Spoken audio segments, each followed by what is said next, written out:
The Brooklyn Nets are trading Kyrie Irving to the Dallas Mavericks. That's been confirmed by our Bill Ryder. The Mavs, in return, will receive Spencer Dinwiddie, Dorian Finney-Smith, and a package of picks in return. That haul includes a 2027 second-round pick and a first and second-round pick in 2029. The trade ends a 4-year run for Kyrie and Brooklyn, and with that, he now takes his talents out to Dallas in the West Conference to join a squad that is 6th in the Western Conference currently. You take a look at that package. Markieff Morris also will be heading to the Mavs to join forces with Kyrie and now Luka Doncic out there in Dallas. The Nets, we mentioned, in return will get Spencer Dinwiddie, Dorian Finney-Smith, and a few picks highlighted by that unprotected first-round selection in 2029.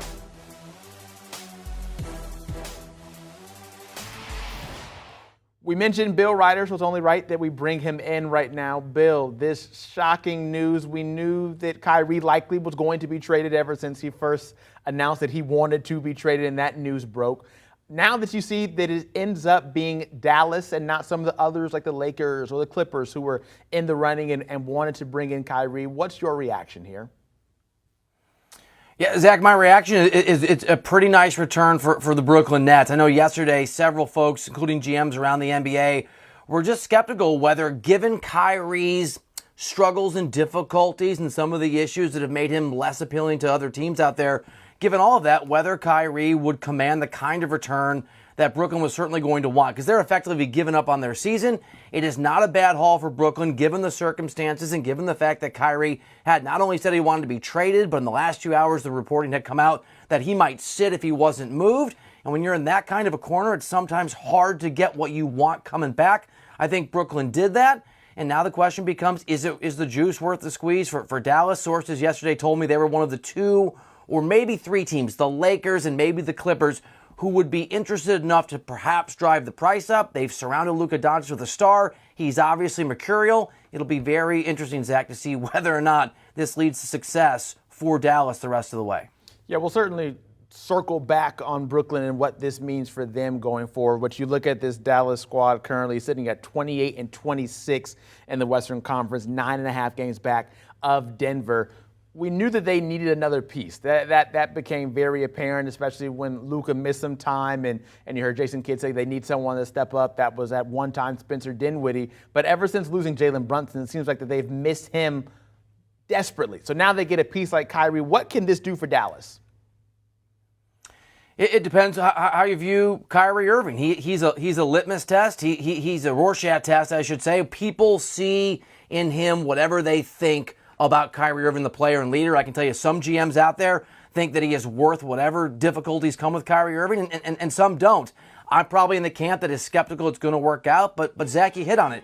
You've got another all-world scorer. You've got help for Luka Doncic, the kind of offensive help that you have to have, especially when you get into playoff basketball, best-of-7 series, rotations that shorten up, defenses that tend to improve, half-court offenses. You're not going to run and gun as much.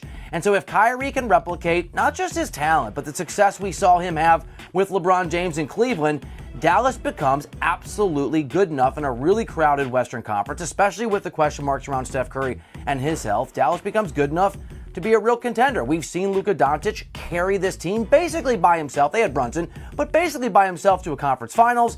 And so Kyrie Irving's addition on paper, I think it makes them a contender. The issue becomes, Zach, and the reason not as many teams were in a bidding war for Kyrie Irving as they might have been 2 or 3 years ago, if we've seen Kyrie hold his organization hostage. We've seen him miss time for a variety of reasons. And the stats are the stats. This is a Brooklyn team that has been statistically better. They've won more games when he has sat than when he has played. So it's hard to know who you're getting in Kyrie Irving, but for a team like Dallas, desperate to do something right now and to surround Luka Doncic with someone, it's a risk that makes sense. Is it a risk that you think is going to be worth it? Kyrie's contract is up at the end of this year. Do you think he would consider re-signing there, or is this just a one half of a season opportunity for Dallas to strike gold here? It's a great question. It's the big question. I guess there's a few answers. One, that would be quite a sizable gamble by Dallas that they don't think Kyrie was going to stick around. I was talking to a league source yesterday, literally asked him, Zach, the exact question you asked me. If Kyrie goes somewhere that's not Los Angeles, California. So Dallas was the example I used. But I said, let's say it's a Dallas or a Chicago or somewhere that we haven't had indications in the past Kyrie wants to stay. Will he stick around if he's traded there? And this league source, familiar with Kyrie's thinking and familiar with some of the teams involved, told me the view around the NBA is that Kyrie simply wants to find a place that he can win and that he can get paid. An organization that will pay him, let's say 4 years, more or less a max deal. So I would assume, Zach, that Dallas is back-channeled with Kyrie Irving and the people representing him, and that the understanding is that they will offer him some kind of a deal that he's amenable to, and that he will take that deal, which is, I guess, a long-rounded way to say, yeah, I think he will stay there. I can't imagine Dallas would have made this move if they didn't think he was going to stick around. But again, the Nets also thought they were getting something in Kyrie Irving. They didn't. We know Kyrie can change his mind. So it's an open-ended question. I think he'll stay, but you never know where Kyrie's going to be in a month or a couple months after this experience in Dallas and whether it goes well or whether it goes badly. I think one thing that's for sure you really can't debate is that Kyrie's the top 5 point guard in this league right now when he's out there playing. How does he match up with Luka on the field? Who's going to be on the court? Who's going to be the one on the ball? How are they going to make that work? And will it result in success? Well, I'll respectfully disagree. I think it is debatable, and I think that's the big issue with Kyrie. And again, this is me just referencing people who run NBA teams around the league, not my perspective. Some people think he's a top 5 point guard, and some people think that he's not. And I think that's part of the reason you only had 2 or 3 teams that were in the mix here. But to answer your question, if you come down, and Dallas does, on the side that this guy is that talented and is that capable, he does one of the hardest things there is to do in the NBA. He can go and get you buckets by himself, create his own space, create his own shot, break down defenses when he's in the right spot, when he's in the right fit, especially, and we've seen this with LeBron and with Kevin Durant, when he's surrounded by another all-world player, and certainly Luka Doncic is that.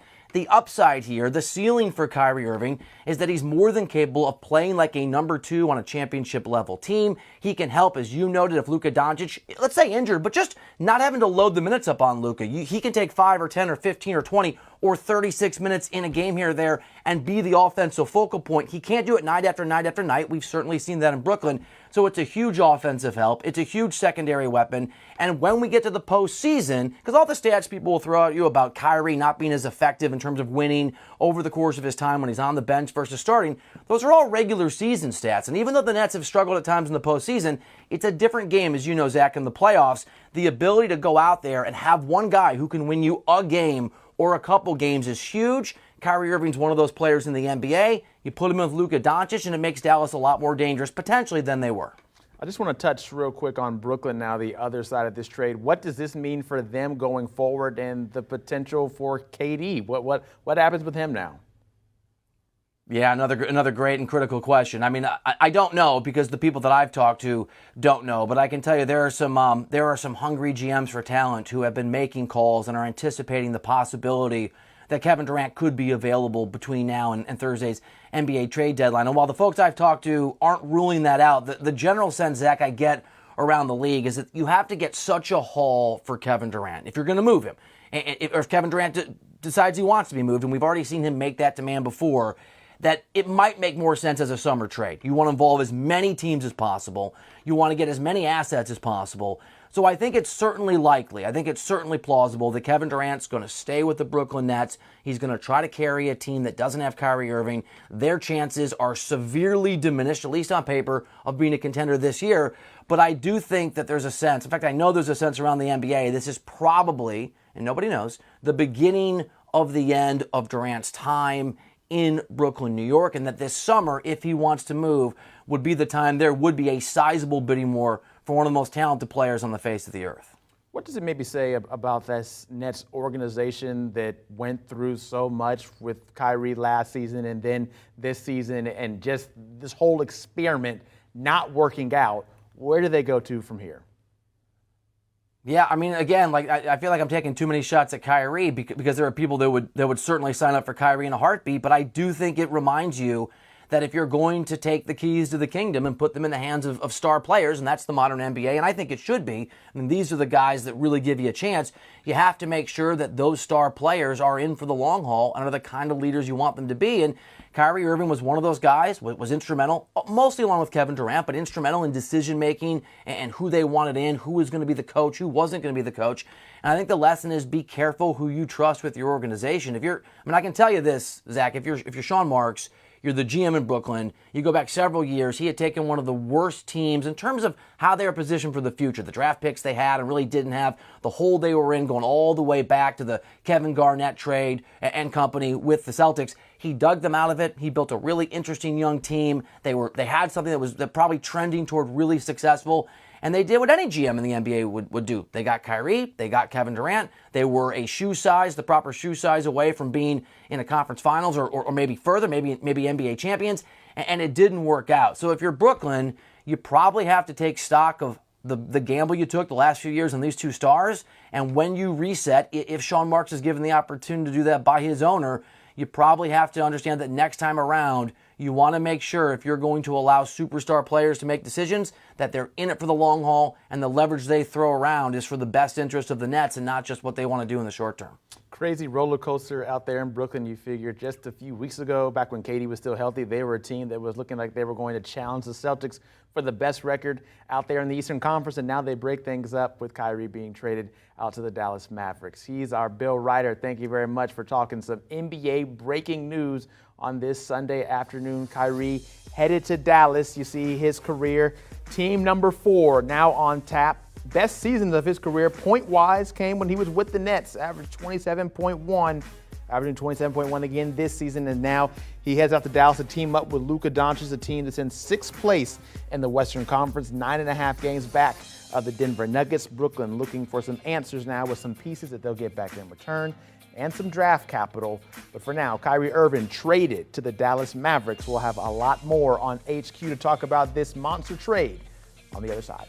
Do you want a sports network that delivers everything that matters about the game? The highlights, the picks, the instant analysis, no yelling, no fake debates, no politics.